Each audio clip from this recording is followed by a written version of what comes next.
Hey, party people. Well, welcome once again to the Party of One podcast, an actual play RPG podcast where the gaming table is always set for two. I'm your host, as always, Jeff Stormer. This week on the show, I am joined by Johnsick for a game of Van Wizards vs. the Mageocracy. Van Wizards vs. the Mageocracy is a story game about found family, magic, wonder, and rebelling against an oppressive government force. Players take on the role of, well, Van Wizards.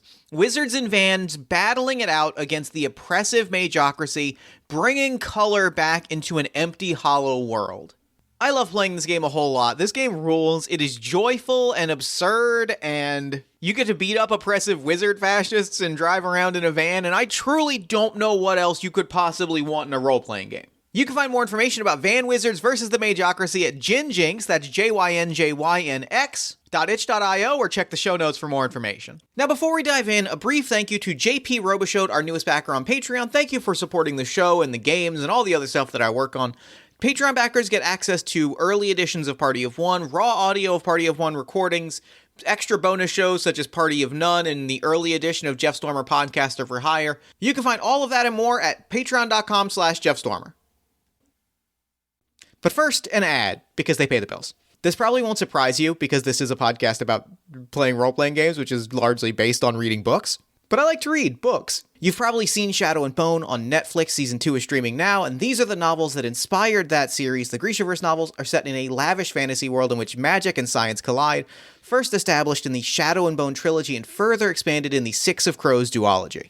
If you've seen the Netflix series Shadow and Bone, you like those sort of dangerous outcast characters, Six of Crows is directly up your alley, but there are also a lot of other books in the Grishaverse, and this is perfect for fans of Game of Thrones, The Witcher, Wheel of Time, or, say, Dungeons & Dragons and Blades in the Dark and related role-playing games. Wink, wink. Listen, if you're listening to this show, I'm willing to bet that, a particular vein of, urban crime, fantasy, magic, science colliding type stuff is maybe up your alley, so I'm willing to bet that you would enjoy Six of Crows if you read it. NPR called it a world that's real enough to have its own passport stamp, and that is the kind of immaculate, elaborate world building that I always am excited to see. To learn more, go to Grishaverse.com, that's GRISHAVERSE.com, or get your copy wherever books are sold. And with all that said, let's go ahead and throw it over to me in the past so that he can get started with the show. Take it past me. Thanks, future me. I am so excited this week to be sitting down with Johnsick. Jin, thank you so much for coming on Party of One. Hey, thank you for having me. Super excited to be here. This has been a long time in the making. I truly am thrilled to have you on the show. This game today has been at the top of my list for so very long, and I'm so excited to finally get to sit down and play it. And on that note, why don't you take a moment and let our lovely listeners at home know about what we are playing this week, as well as anything else you've got going on that you might want them to know about. Yeah, well, as Jeff stated, my name is Johnsick. I'm a non-binary games designer. I mostly work on Van Wizards vs. the Mageocracy, an urban fantasy game about groovy vibes, wild magic, and also toppling an impressive governmental force. It's really a game about creativity and about how magic should be this wild, uncontained thing, and it shouldn't be something that should be controlled. I love it. What the pitch, every time I hear the pitch, I get more excited because it is the most it is the most laser focused at my vibes and passions thing. Wizards and vans fighting oppressive regimes, coloring the world through creativity. This is all of the things that I love in one concrete package, and I'm thrilled. I love to hear that. So, talk us through what the game is gonna look like. We're gonna make some characters. We're gonna load up a van with a couple groovy wizards, and then we're gonna hit the road. So, talk us through. I'm gonna hand you the reins and say, walk us through what the prep process looks like and what the game looks like. Yeah. So the game is a diceless system. Mostly that was because of I love dice, but I feel like dice can sometimes be a little bit of a barrier to entry. It's like you have to buy a $20 to $40 book, and then you have to buy dice, and then you have to buy tokens or maps. And, I really wanted something that you could just buy one product and you could jump in and get. And also, I'm bad at math. Also fair. Yeah. So that was also, it helped out. I have my moral reason, and then I have my logical reason. It's helpful to have both. Yeah. The great thing about Van Wizards, it's an urban fantasy world, but there's the only setting piece is that there is the Mageocracy and there is magic. It does fit itself to kind of more of an urban fantasy, obviously with the aspect of the fact that there are vehicles in the game. But you could, if you wanted to, flavor a van to be, a wagon, a caravan, maybe a spaceship. It really just depends on the type of setting that your group thinks it would fit best. But I found that urban fantasy is really the way to go. That's the vibe I want to chase after, the aesthetic that pops into my head for the world that we inhabit. And this might just be thinking about wizards and vans, but like I get a very 70s vibe, right? Like a very I almost want to like pinpoint it as like a very like early 70s, like very denim vibes for the world at large is the way to describe it. A lot of kind of an Easy Rider-esque aesthetic. Yeah, especially like we look at the character sheet. What we tried to emulate was like an indie band poster from the 70s. It looks great. It looks put so together good. like newspaper print, much like aesthetic. I love it. I truly love the like it captures a vibe, and I think it's a wonderful thing. That's the entire game is all about capturing a vibe. And that's I think really what a lot of I think games it's deeper to games than any of us want to admit, and I think that's maybe why I love them as much as I do.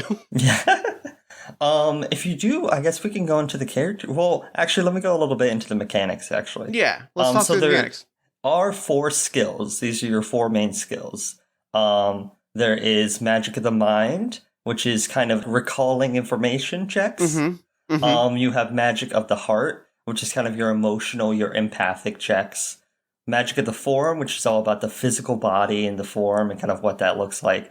And the Magic of the Soul, which there's a typo in the original game I haven't gotten to yet, where it says Magic of the Spirit. But Spirit and Soul are one-on-one, hand in hand. Yeah. They work out. Where it's all about kind of the magical nature of the world and magical creatures and kind of the Mageocracy spell system and kind of knowing and recalling information such as that.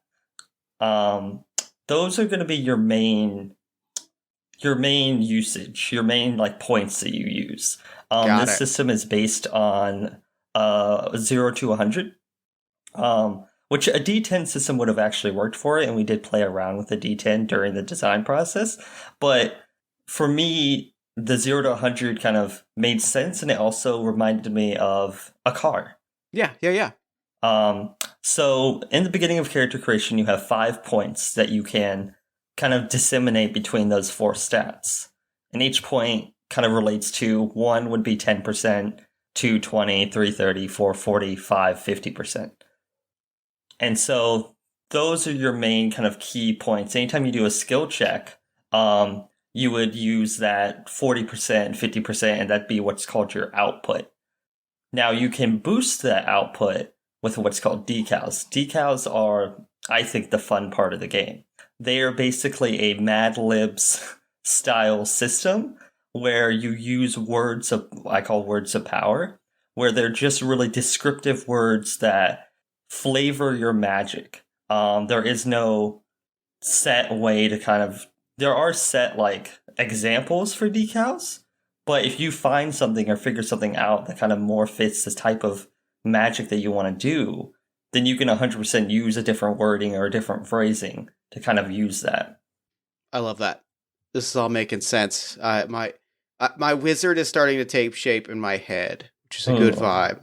I love that. In part because I have been thinking a lot about what I think is one of our most powerful real life wizards has been in the news lately, and he's someone that is extremely close to my heart, and so I've been thinking about Weird Al Yankovic lately, and it's been on my brain, and I'm thinking, and there's a vibe that I'm chasing in my head that's starting to take shape. I love that. I still need to see I don't know if this will date the podcast. I still need to see the movie. The movie dropped last night at the time of this recording. I think it's my plans for this weekend. And I am screaming with excitement about it, and so like it's in my head. I'm very excited, and there's a vibe to there's a vibe there that's like that is speaking to me in terms of a wizard driving a cool van. Yeah, definitely. Weird Al Yankovic is a van wizard. There's Van Wizard energy. There's Van Wizard vibes there that I think I want to poke and prod at in my character. Yeah. And then so for decals, whenever you use a decal, whatever the level of that decal is, so at level 1, like all decals would start at level 1, so they'd be 10%. They subtract from what's called your tank. Your tank is full to 100%. And basically, anytime you want to use a decal, you subtract whatever your decal level is from your tank. Got it. So basically, it's like your resource pool. And that kind of comes into effect when, say, you're having to do a skill check with a skill that you're not too strong in. Okay, I'm going to use a bunch of my decals. Maybe I'll sacrifice some of my tank, but I'll be able to do the thing that I need to do. Yeah. When the big moment comes, you're able to pull it off, but then you're drained after that. Yeah, exactly. Okay. All right. This all makes sense. And then the last bit, well, should I go into combat now, or should I get into that once we kind of? I think let's get into that when we get into it. I think is going to be the best approach. That sounds good. And yeah, that is the main system. Is your skill checks, they don't count against your tank. Which can be really, you can make an overpowered character. I mean, if you wanted to, you could do a 5 in one stat, and whenever you have that stat, you most likely will succeed because you're pumping out 50% output. But for me, the challenges, the, opportunity, the skill checks aren't necessarily meant to deplete the player. Sure. It's not like, this isn't the type of game where it's like, oh, you need to be super on top of your research. Like, it's a game about exploration and about kind of the magic of the world. And you could play a game where, you're very resource heavy and you're trying to make sure that all the players are on top of the resources, and if you get tapped out, you're done. But for me, I call this the perfect one-shot game. Mm-hmm. Because it is like, hey, let me take a break from everything else that I'm doing. Let's just live in this world of magic and mystery and fun, and maybe beat up some bad guys. I'm down. I like this. I like, and I feel like there's a good energy there, right? There's a good, like, I appreciate games that kind of have that approach of, let's invite ourselves into this world for a little bit. We'll explore for a little while, and then we will leave it. We don't necessarily like need to push them to the limit. It's just kind of about like seeing what this world looks like and spending some time in the space. Yeah, exactly. And then I like to say, like, whenever I create what's called Van Wizard vibes or adventures, they are all they're made in that one-shot format of like, this is your thing, this is what you're doing, this is the end. But they all can be pieced together for an overarching game if you want that. I love that. But awesome, yeah. Do we want to maybe get into some character creation? Yeah, let's do it. So character creation is all prompts. It is all kind of asking questions of the player to get an idea of their character, because the magic all fits into the aesthetic, the vibe. It's all built into who your character is. The two systems are not separate. That makes sense. I like that. I mean, I love a good prompt. Like, that's it spurs my imagination. Yeah, exactly. And so starting off, you've got the easy questions, your name, some people during character creation find those are the last questions they answer. That might be the last thing that I answer, because I've got my pronouns, but I need to sit with the name as like everything else is kind of the soup is starting to boil, but I need to get it into a bowl before I figure out the finishing touches. Yeah. So after that, you have aesthetic. So you're kind of, what's your if there is a drawing of your OC, what outfit are they wearing? What's the general? What do they look like? What's the anime character? What are they always wearing? My aesthetic is carpet in a shutdown arcade. I love that. Kind of raggedy. Like that, raggedy, but like with those like kind of garish, like geometric patterns. Ooh, yeah. Like they're you can't quite tell what if they're supposed to be like space designs but they're just like vaguely geometric patterns on like a somewhere between navy blue and black background. Just like this very odd, a lot of piping designs. Yeah. That's the aesthetic. With this distinctly like worn down, ragged quality to it. Oh yeah, I love it. I love it so much. After that, we've got the vibe, which I like to describe as what emotion would your OC have in some artwork of it? Like what would be the go-to facial structure or like their general presence that they exude? What's the vibe? What's the vibe here? Like, is it wacky hermit? Is it, more of like a contained chaos? I think the vibe I'm writing down is Pepe Sylvia meme. That's the vibe. That's the vibe. That's the vibe right there. It's the conspiracy board on the wall. It's eyes wide. And it's implicitly that some of this is just that I misread the word Pennsylvania. Yeah. Oh, I love that. Especially going with the raggedy kind of the geometric shaped, like this faux conspiracy like idea. It's great. Things are coming together for me. I'm loving it. After that, we've got the piece of yourself in the van. So that can be as simple as you have a bobblehead, or something more complex, like you have a record player that was gifted to you from your grandfather. It's something that, like, inside the van is something that is wholly yours and kind of makes the van your own. It is I'm putting this in quotation marks because, like, I want to leave it up in the air if it's true or not. It is a haunted arcade cabinet.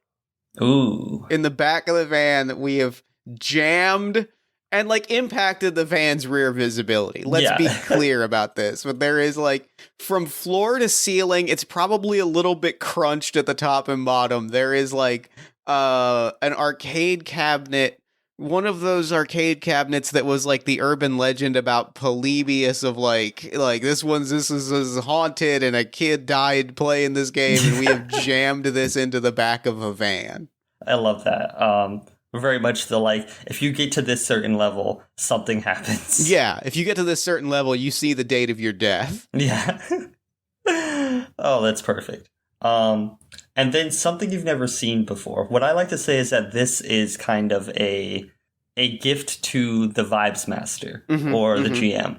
Of like, hey, during the course of whatever we're doing, during the campaign, I would like to see this at some point. Something I've never seen before. That's usually the trickiest one. Yeah, well, I'm pulling on some feelings that I've been feeling lately about stuff that I've never seen before. And I'm thinking about it. I'm sitting with it for a moment and I'm trying to like decide what the I want to wizard it up just a little bit. Yeah. I'm going to say a comet coming into our universe is how I'm going to describe it. Ooh. So it's not just a comet in the sky, it is a comet like a comet from beyond entering our universe. I love that. That's the vibe. Those are the main questions. So then we get over to skills. So you have those 5 points. And it just kind of depends on the type of wizard. How do they feel their magic? What does their magic emanate from?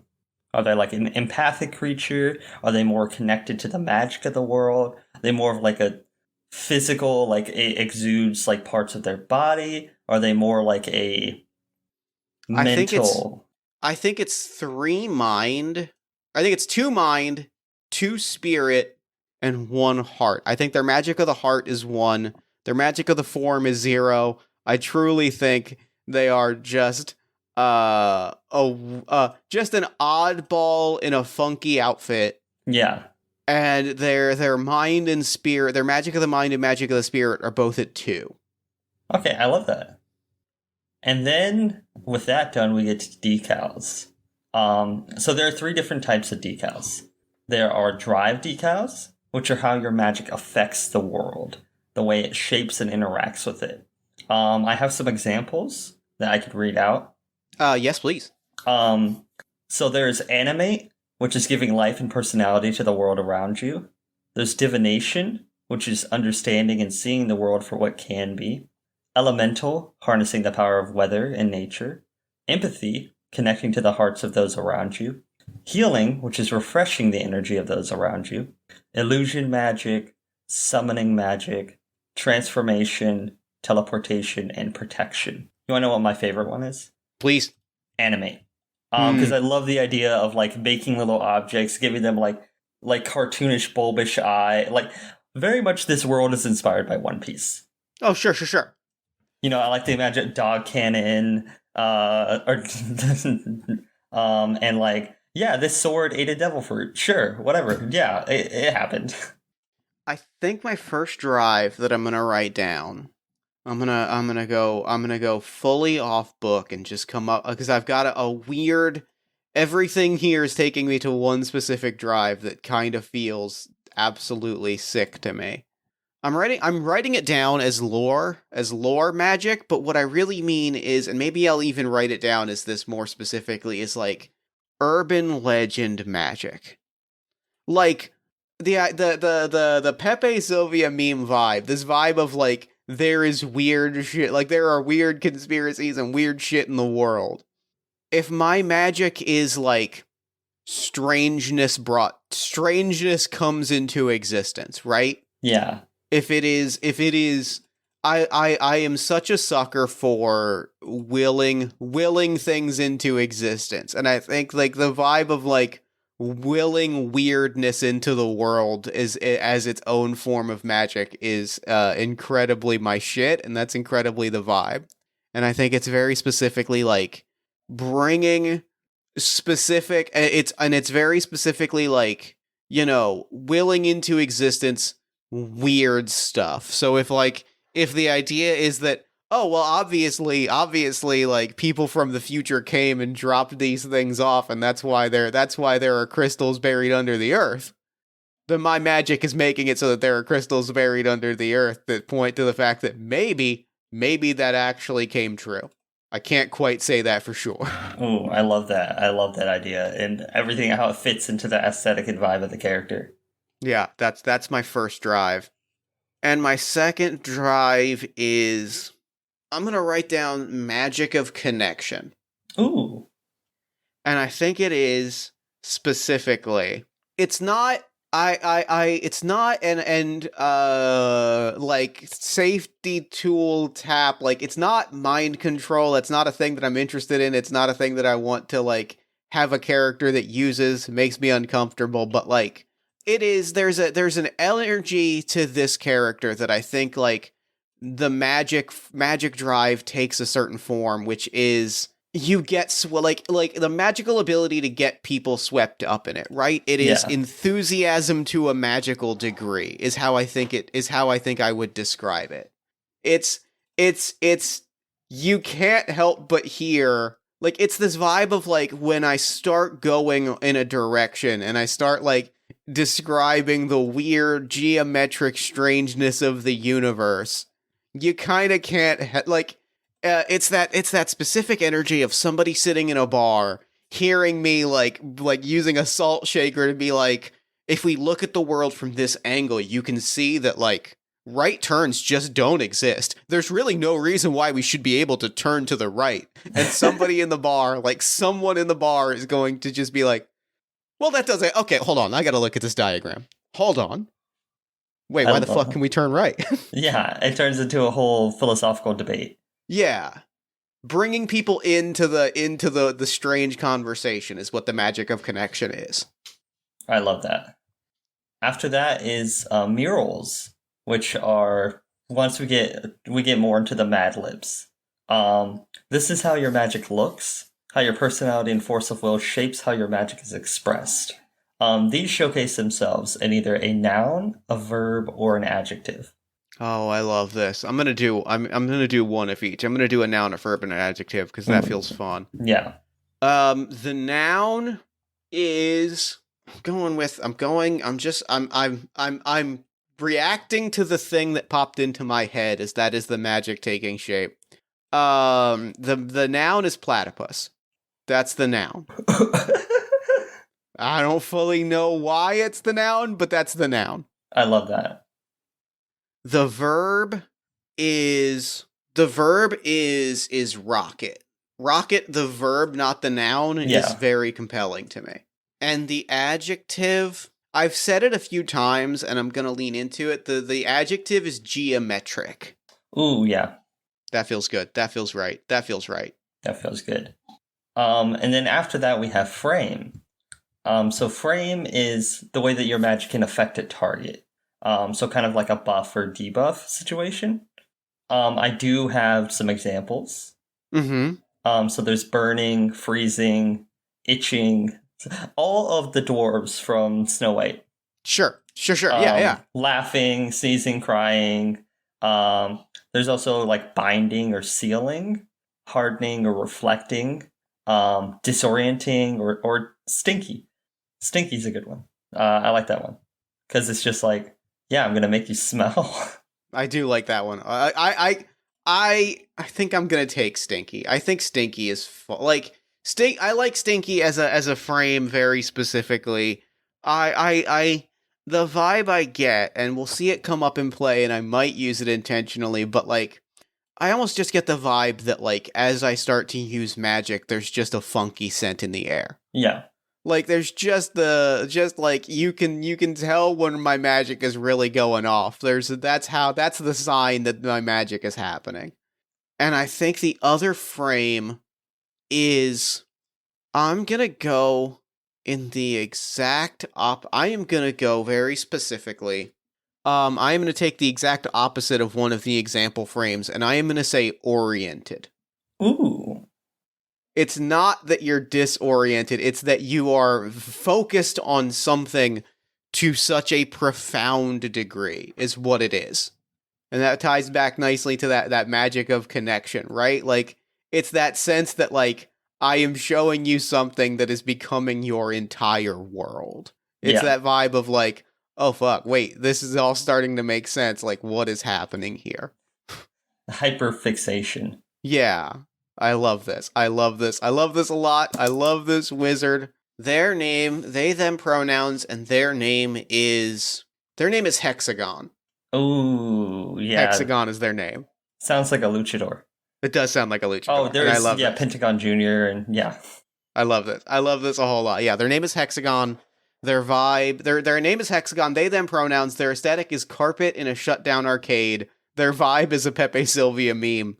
Their piece of themselves in the van is a quote-unquote haunted arcade cabinet, and they've never before seen a comet from beyond coming into our universe.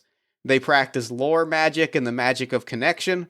They are marked by murals of a platypus, rocketing, and geometric designs, and their magic takes the frame of stinkiness and orientation. I love this so much. I love Hexagon. I already love this character with all of my heart, and I want only good things for them. The last bit is the paint can. Now, this is more so for a group of wizards. Basically, it is where you don't use your skills, you only put your decals together, and you do like a combo move together. Now, you could technically decide to put some of your decals together and create like your own, stinky platypus. And do things like that. But the idea behind it was for multiple wizards so that you're basically separating out your tank usage. Got it. Yeah, that makes sense. So that not everyone is holding the burden. That makes sense. That makes sense. And yeah, that is our character creation. All right. We've got our wizard. So we want to talk about kind of the world that we want to build. Yeah. What's the vibe? What's the aesthetic that we're sitting with? What's the aesthetic? What's the setting for our story today? Now, do you like real world urban fantasy where it's like our world but kind of different?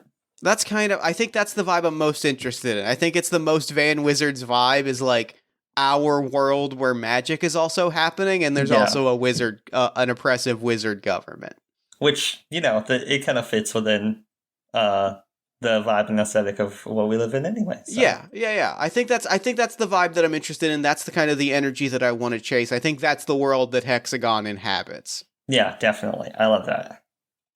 I think the only the world details that I want to throw in are like I guess like in cinema terms, like the set design that I am bringing to the table is like if this was a movie that was made in 1978. Yeah. Like whatever, like I think that technologically, like I always love the thing that I always love, like in terms of tech in stories, is a little bit of like Archer, how Archer the cartoon does it, where like sometimes like if there's a computer, it will be old and out of date, but sometimes they may also just like modern things will just exist and they don't make any effort to explain it. Yeah. I think that's kind of the vision that I have in my head. I love that. What are you feeling? I definitely like that vibe. I like that energy. And now I'm going to be honest. I am 27. I've seen some 70s movies. Mm-hmm. So I might get some, which I think with the Archer aesthetic kind of works anyway, of like... Yeah, I think that's maybe this wasn't exactly here, but this is also a magical world where... I actually think that you have by saying that, I think you have found exactly found the words that I'm exactly thinking of, which is like a vaguely, barely remembered or incorrectly remembered vision of what like a 70s movie would constitute. Yeah. That's kind of the vibe that I think I'm interested in. Perfect. Like just again, it's a vibe more than anything. Yeah. And it's all about the vibes. It's all about the vibes. So with that, what's unfolding at the start of our story? So we're going to start with a bit of a cold open. Our camera pans over an ocean. Deep, vast, and mysterious. It shoots down, going further and further and further away from the light, from the warmth. It's cold and difficult to see. It just feels like you're in a void, a crushing darkness. And then, just a small bead, the faintest of light sources, radiates. And we smash cut! Smash cut! Hell yes. Good cold open. Oh, thank you. We're on the coast. We're driving up the coastline. I'm originally from California.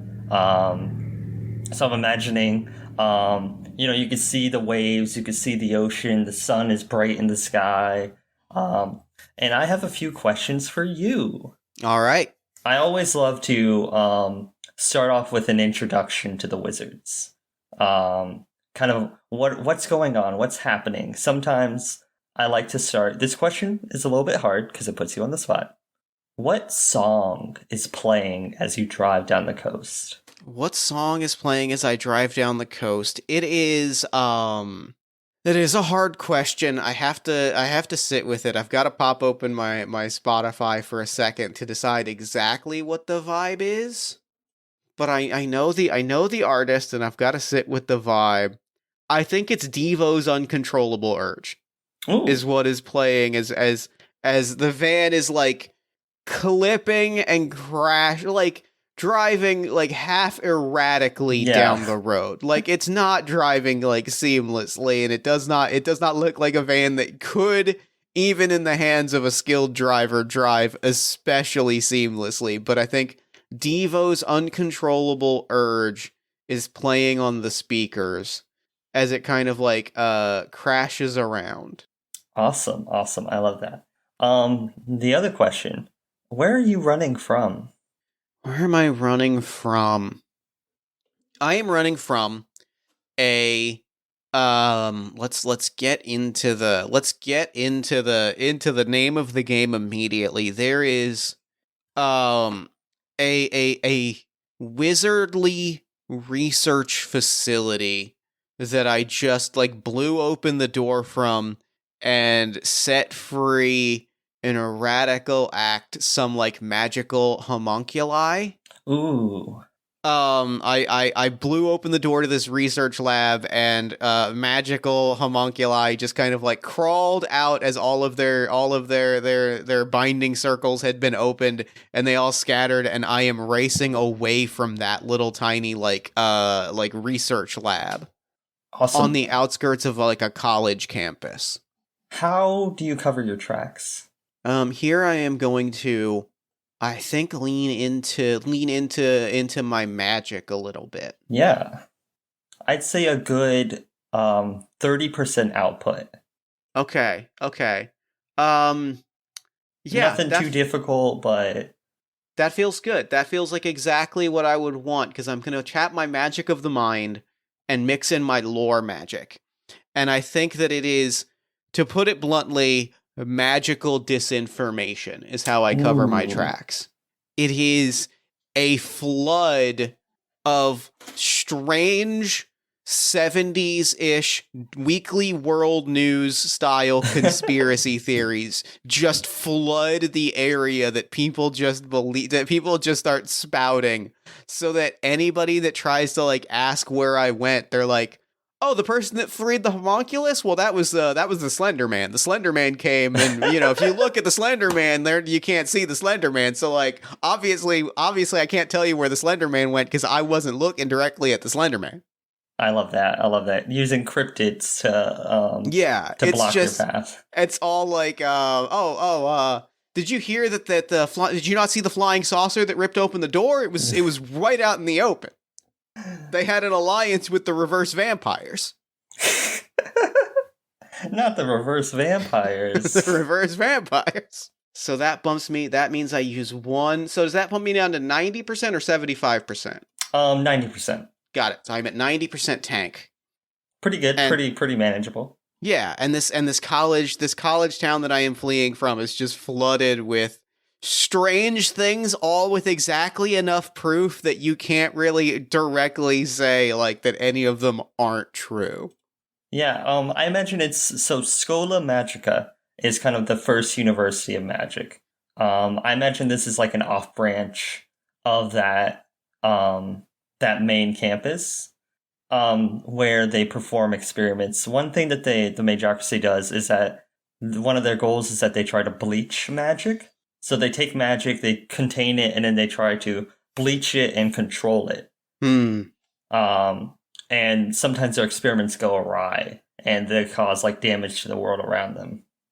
Yeah, I like that. I love that. And I like that's kind of exactly the kind of thing that I want to be, disrupting in whatever tiny way that I can. Like if I come across this, and I think that it was, I wrote down Schola Magica North, and I feel like that's a funny name for like a satellite university. I love that. So like it's like a tiny offshoot university that they've got this tiny little research lab that some interns work at, or some grad students work at, and I just like blew open the doors to one of their labs, and now there's a bunch of homunculi clawing up the walls and people claiming that they're pretty sure they saw Bigfoot. It's the perfect amount of controlled chaos. Yeah. Awesome. Controlled chaos is I think my character's calling card. And the last question is, how do you stay on task? How do I stay on task? I think my answer is barely. Yeah. I think my answer is a fair degree of, I have enough tasks that I need to stay on top of, enough unfinished projects, and enough like half-hearted hobbies that wherever I am and whenever I like look up and look around, I remember there's something that I need to be doing at that spot at that time. So it's less that I'm staying on one task and more that I'm half-heartedly staying on 4,000 tasks. Or to put it another way, I'm a tabletop RPG designer. Yeah, exactly. Awesome. I love it. As you're driving along, I like to imagine the radio station is this little like those old like kind of semi-broken like tape decks are it's kind of playing the song as you're going along, and it begins to fizz out, and you see these little like pixelations begin to formulate, and you hear it kind of cutting through the song. Hello, can you am I can you hear me? The second the pixelations come up, I practically, like, I don't flip the van, but like it's iffy. Like, I imagine I'm on one of these winding roads and I veer so hard to the nearest the nearest ditch or field or clearing or place that I can pull off to the side or shoulder with a speed and a ferocity that almost sends the car spinning. As I, lean forward and grab both dials of the radio and just hold them perfectly still, listening to this message. Hello, your message is being received. You are speaking. Breaker, signal speak. Medium in the message. Voice in the void. Over. Hey, Pixel here. Resident wizard hacker extraordinaire. I've got some.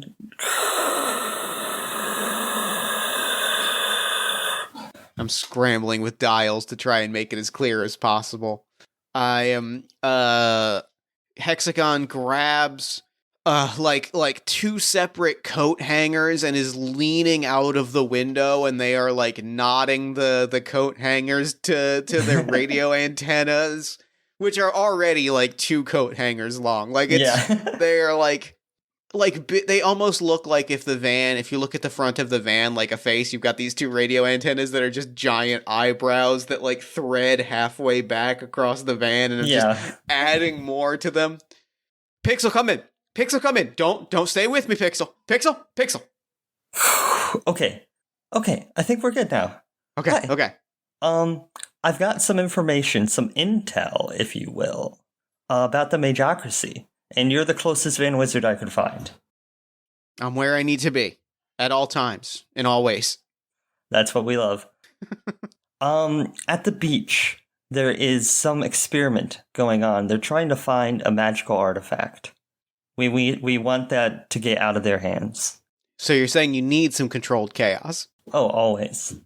Then I'm where I need to be at all times and all ways. I trust that you can get this mission done.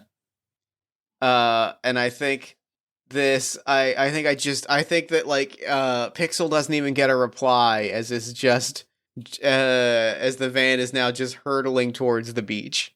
The pixelations kind of disappear and dissipate out.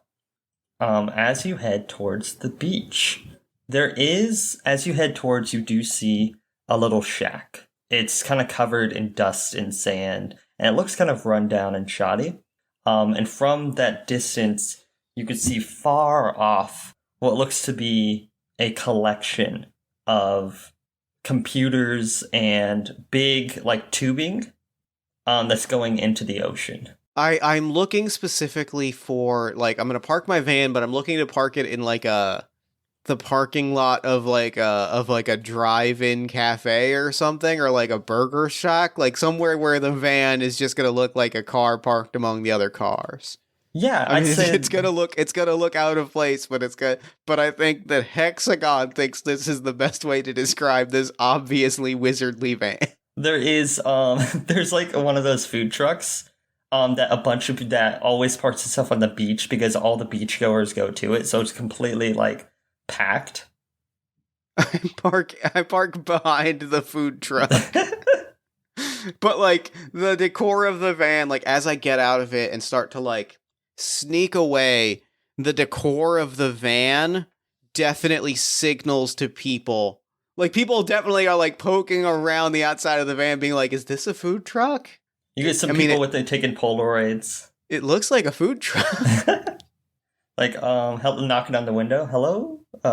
Is there somebody in there? Awesome. So you have some options here. You can try to kind of sneak by and maybe get to a separate part of the ocean where the Mageocracy are not at. You could cause some chaos and maybe try to dissipate those agents of the Mageocracy. Or you could try to go in blazing and see what happens. I don't think blazing is Hexagon style. Yeah. I think that Hexagon style. I am going to. Yeah, I know what I'm going to do here.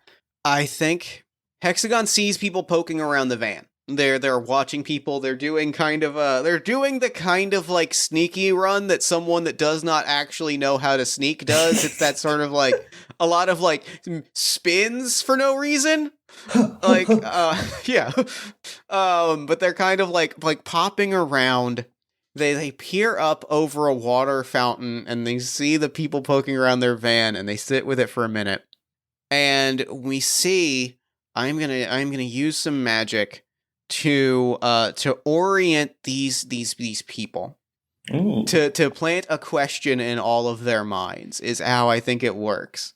I think I'm gonna walk up to the van as casual as Hexagon can look, which is not terribly casual. Yeah. And using their magic in the way that it works, this particular kind of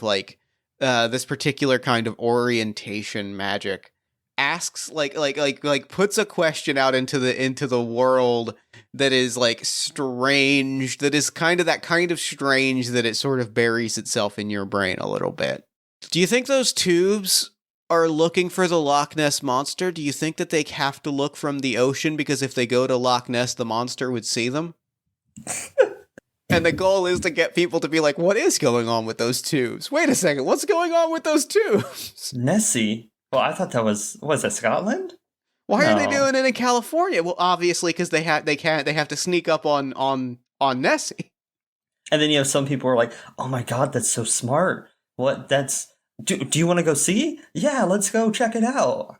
And yeah, that's how the sort of the magic of connection or the orienting magic works. It's that thing where you hear a thing and you're like, well, that doesn't make any sense. What skill are you using? Mind? I think this is another mind, and I'm going to add my orientation frame and possibly my magic of connection to this. What do you think the difficulty is here? I'd say 40% is.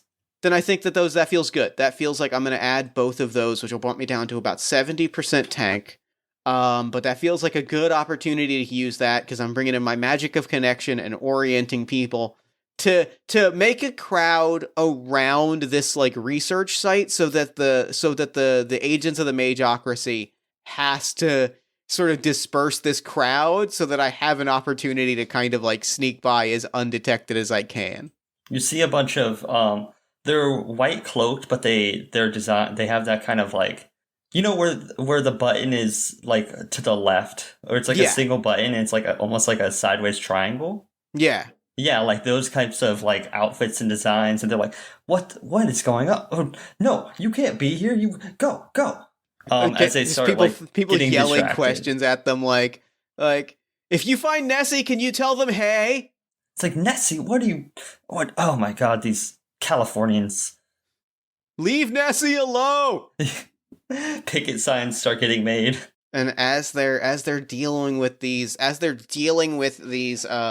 crowd goers, I think that Hexagon is going to like creep by and try to study these tubes to see what they are, and see if I can understand the magic behind them. Yeah, I think you could do it with your mind skill. I think is good enough to kind of do that without using any tank usage. They are doing, you see like basically like a magical scan. It's almost like a radar. and the tubing is kind of funneling this magic into the water to try to basically do like a radial search. And it seems that they found something deep below.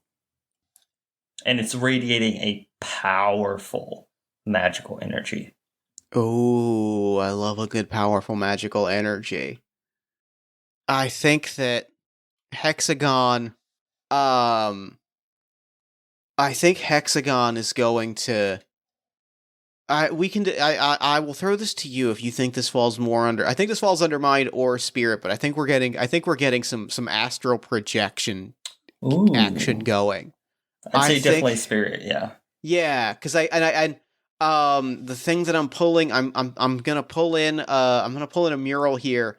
I am rocketing my consciousness along this wave, right? Like I'm going to.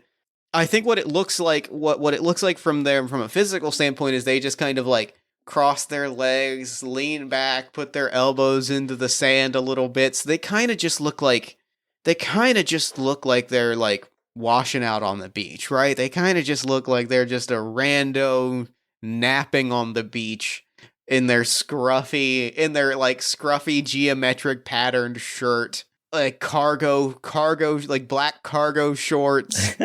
Very colorful, almost Marty McFly kind of sneakers, like those big, like the colorful sneakers. They just kind of look like a weirdo kind of hanging out on the beach. But I think that they kind of lock eyes on this tube that is dumping this energy, and they close their eyes, and as they close their eyes, like their consciousness catches one, like it's California, it's the beach. I gotta use the phrasing and the aesthetic. Like catches a wave and just rides this magical wave as far as it goes. It feels being inside of that torrent of magic. You can feel almost a sense of sadness as this magic has been stripped of all its color, as it is just been bleached through, and it is just a source now. It's not a living creature anymore. As you follow it into the depths of the ocean. What do I find on the other side? Right now, you feel as though if you were underwater, you would begin to feel crushed. But because you're astral projecting, you don't necessarily feel that. You can feel an immense weight and almost like a pull driving you deeper into the water. Do you know the feeling? This is so specific. You know the feeling when you're under a blanket on like a really cold day and there's like a draft or a breeze or a fan going? Yeah. And you can almost feel the cold on the other side of the blanket, even as it's kind of warm and comfortable? Definitely. That's the vibe I get. That's the feeling that I get of feeling this kind of crushing weight, is like that slightest like tickle of this crushing weight that should destroy me, but like I can feel that there is like something between it and I. There's a certain beauty to the darkness. It's not frightening. It's not terrifying. It almost brings comfort. As you continue further down, you see bits of lights across the ocean floor. There are 2 axolotls, I believe it's how that's phrased, that are circling each other. And they see you, and they begin to move forward and almost bring you into this rhythmic circle as the lights begin to raise up and they begin to swirl around you as well. It's a dazzling array as you continue. I imagine you stop for a moment.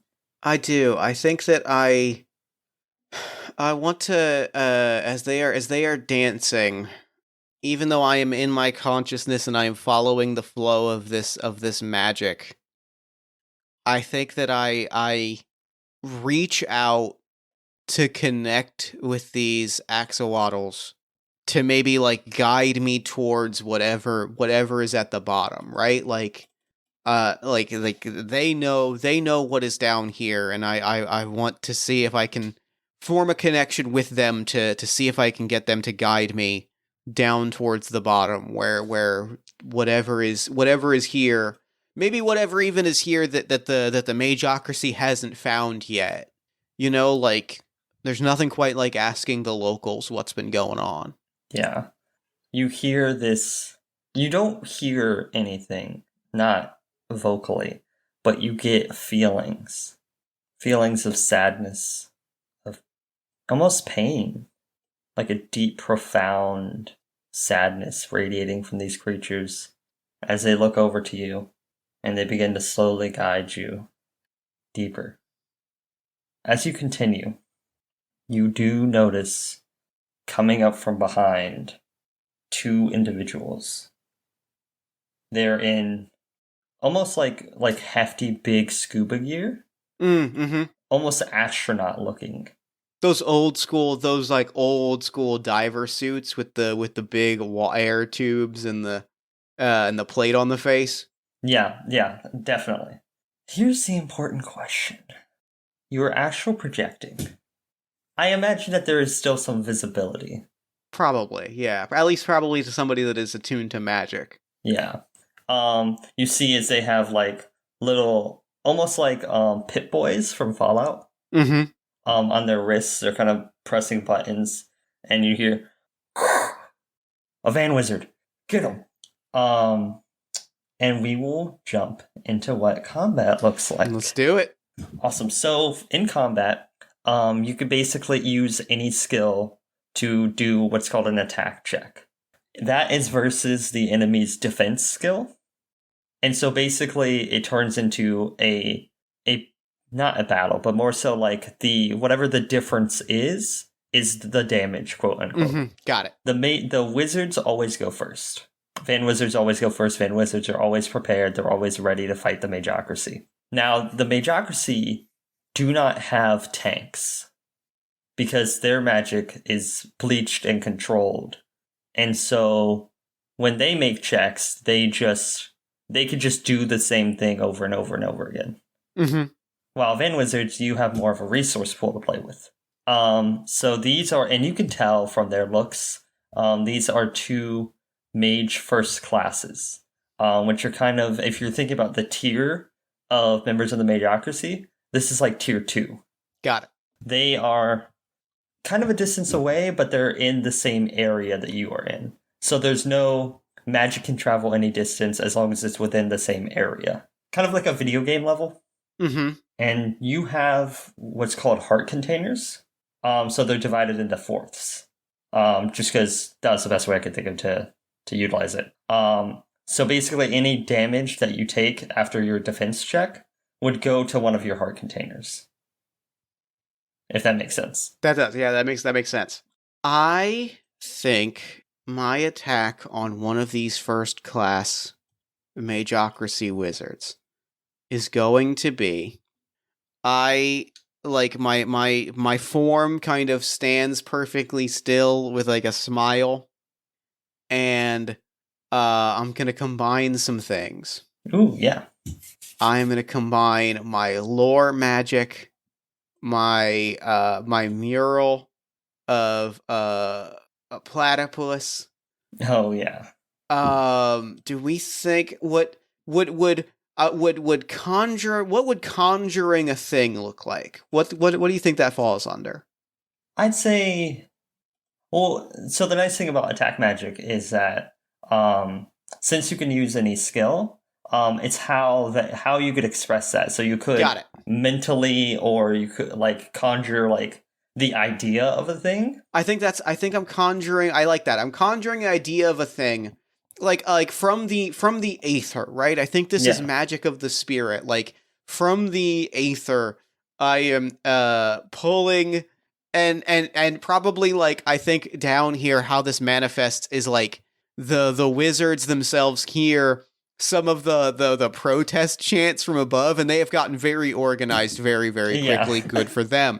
they start hearing this in their heads, not even through their Pip-Boys. They just start hearing it through their heads. And like, so, the talk of Nessie and and being in the water. I am pulling on my lore magic and platypus and my magic of the spirit to conjure a gigantic primordial platypus here in the deep water under the ocean to grab at and stomp on one of these wizards. Awesome. How much is that output? That is 4 output. Okay, perfect. They defend. They've got level 1. They use spells. So a level 1 defense spell is called Edwigard's Escutcheon. Because I liked making really pretentious sounding names. If they're not pretentious sounding, then I don't feel like we're capturing the Mageocracy vibe, so I feel like it's exactly perfect. So that is 10% or 1. So that was what, 40 or 4? Yeah, 40. Okay, so 3 goes against them. You see is this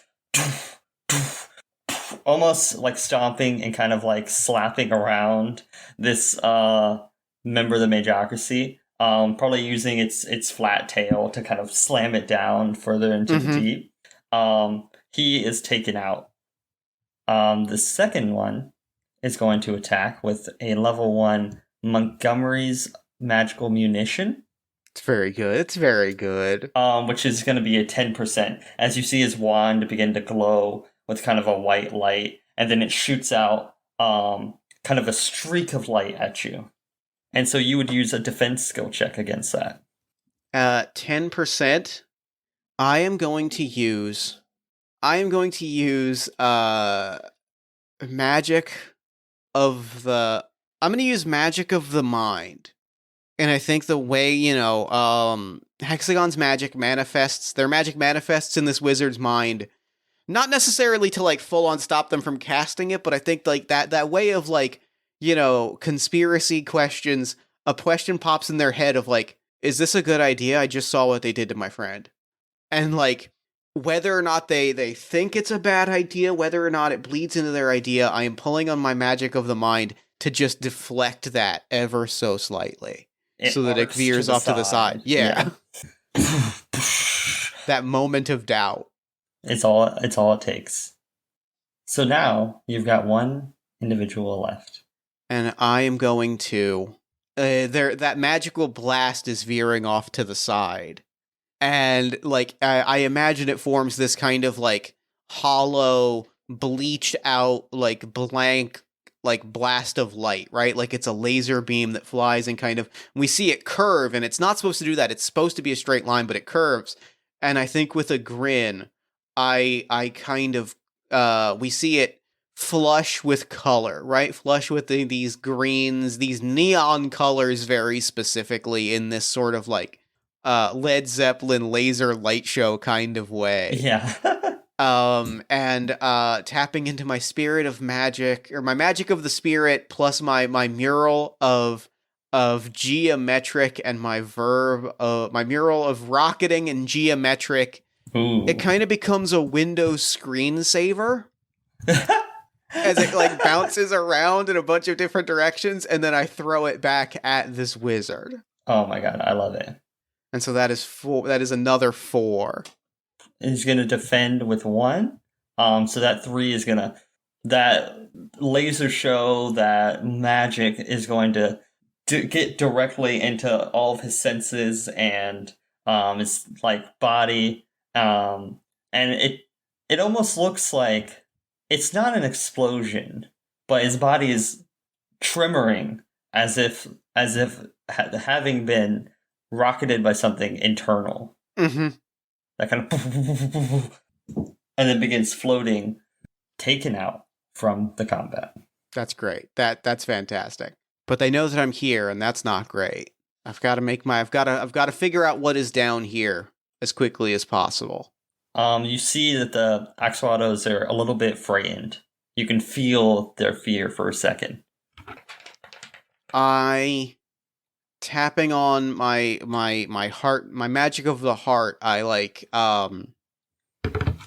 on magic of the heart, like, I am trying to make a connection with them to show them that it's okay, right? To, maybe like instill, like plant, like put in their hearts like a rhythm of that circular dance that they were doing earlier to kind of like give them a thing to focus on, so a rhythm that they can breathe easily with, to kind of like cycle them back into that rhythm of calm so that we can dissolve below.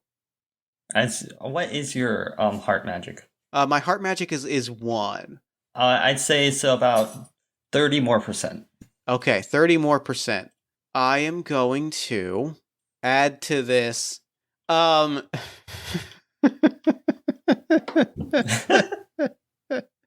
am going to add to this my magic of connection. Perfect. I'm going to add to this. Actually, I'm sitting here and I'm thinking about this. I might just not be able to pull this off. I might not be able to pull this off how I want it to, because I've got 30% left in the tank, and I might want to hold on to that for a bit for a big final. So maybe I'm just not able to pull this off. That feels satisfying. Okay. That feels satisfying to like reach out to them, but like to reach out to these axolotls and kind of like scare them off so that I'm here alone in the ocean feels like a very satisfying magical falling short. Yeah. As they kind of split apart, and the lights begin to go with them. Do you continue further down? Yeah. I think I descend below on my own into the dark, no one there by my side. You continue, and you're able to get to the ocean floor.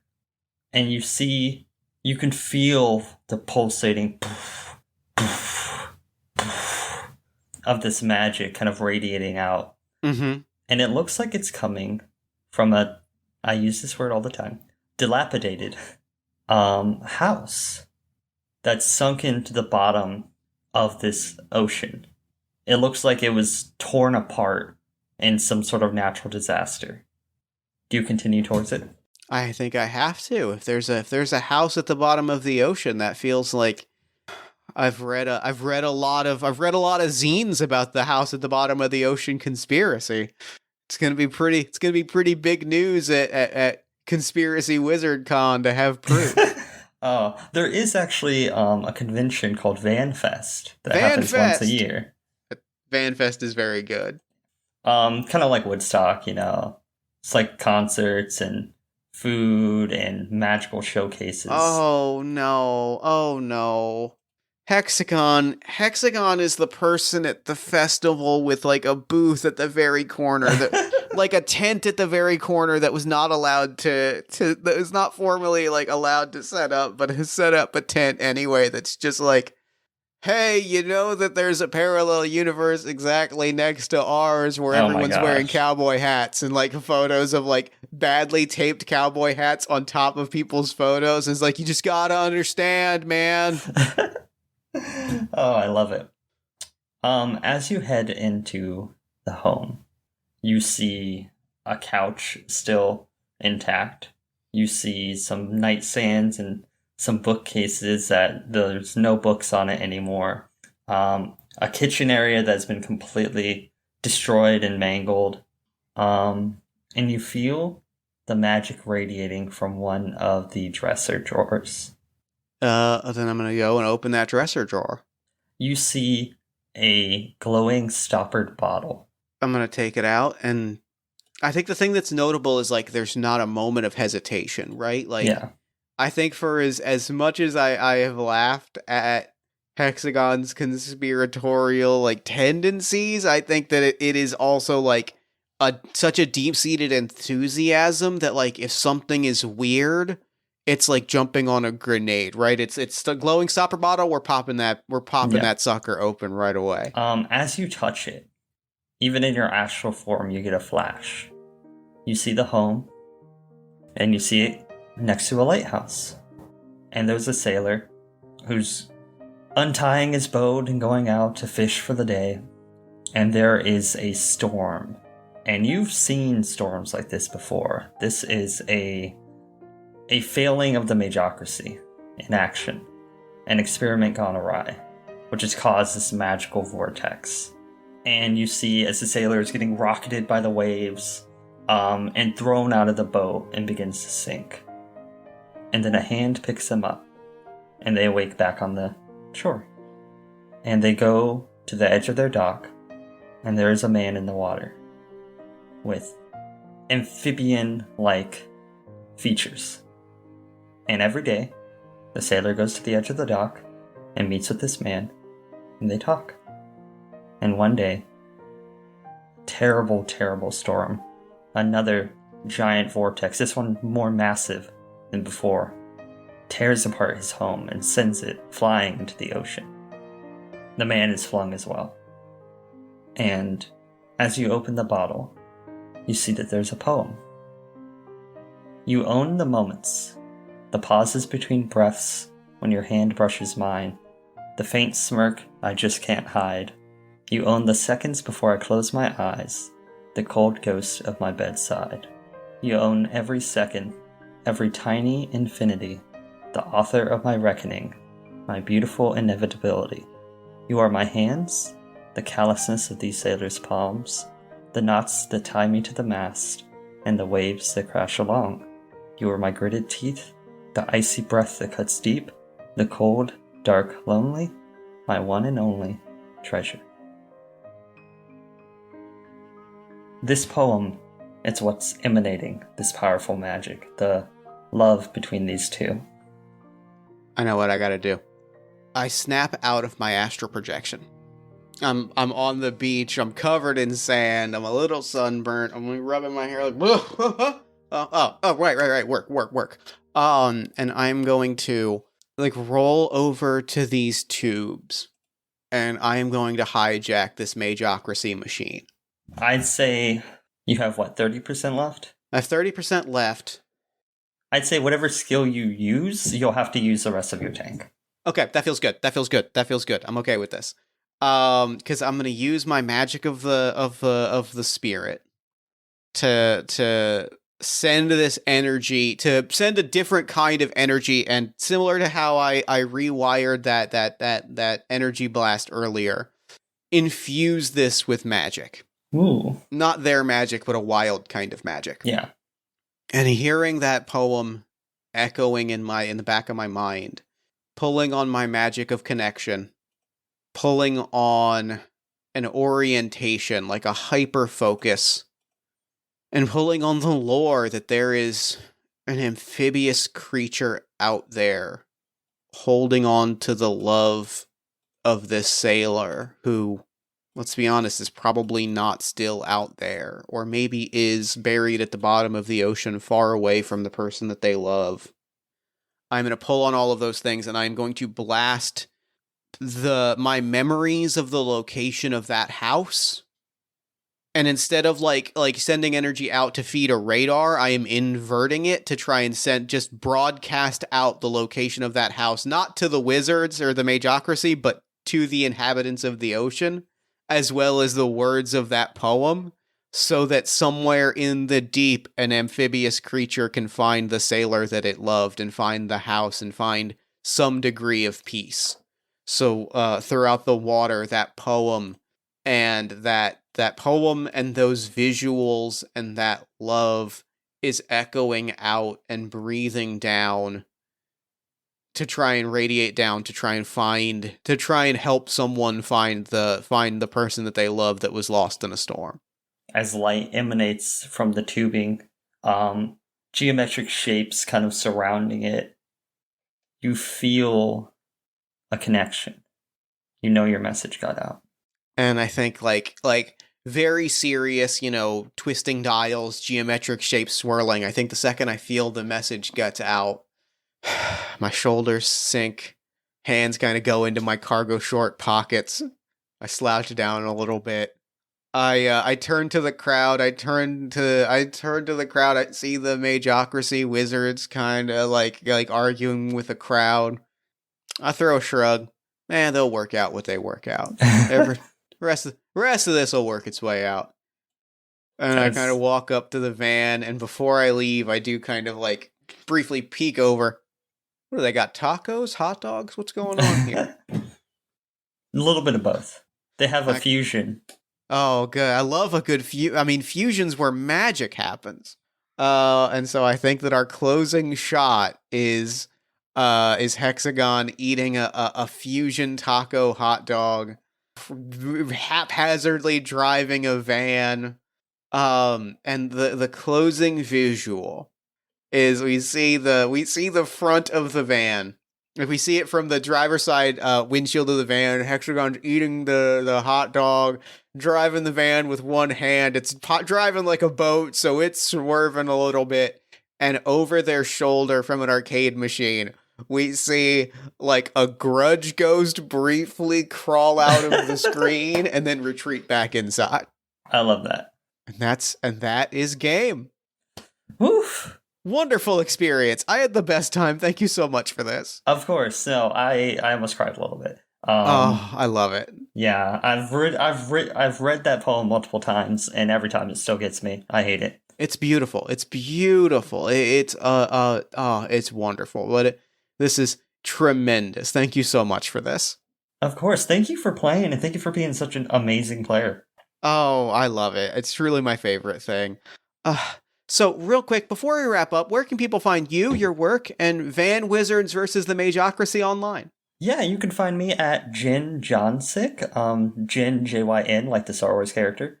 You can find my work on my itch page, which is jinjinx.itch.io, where Van Wizards is, and other Van Wizards adventures, vibes, and some of my other games, some one-page games, some short games that are, I think, pretty fun, but I would definitely check out Van Wizards first. Oh, well, thank you. Yeah, I loved this game. This was everything that I wanted it to be and then some, so thank you so much for playing it with me. And for now, I'm going to throw it over to me in the future so that he can wrap up with the show. Take a future me.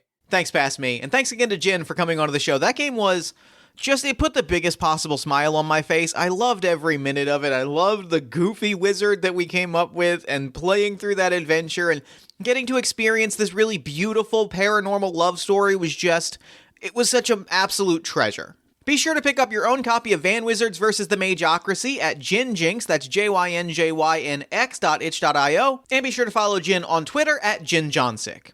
Then while you're on Twitter, follow us at Party of One Pod, like the show on Facebook at facebook.com/partyofonepodcast, join our Discord at bit.ly/partyofonediscord, and if you enjoyed the show, consider backing us financially at patreon.com/JeffStormer, ko-fi.com/JeffStormer, consider buying a Party of One t-shirt at bit.ly/partyofonmerch, or just leaving us a nice iTunes review, a Spotify review, a Podchaser review, telling a friend about the show on social media, doing whatever you do when you have a podcast that you like. Speaking of podcasts you like, if you enjoy podcasts that I am on, I've got two great ones to tell you about. All My Fantasy Children is a character creation, storytelling, and world-building podcast powered by listener prompts. Every week, my best friend Aaron Catano-Sayas and I take a listener-submitted prompt, we spin it into an original fantasy character and populate a shared universe one story at a time. And Yazeba's Bed and Breakfast is an award-winning actual play podcast about a heartless witch, a cozy house, and the many people making their homes inside. You can find both podcasts wherever podcasts are sold. Party of One is produced and edited, as always, by Jeff Stormer and Jen Frank.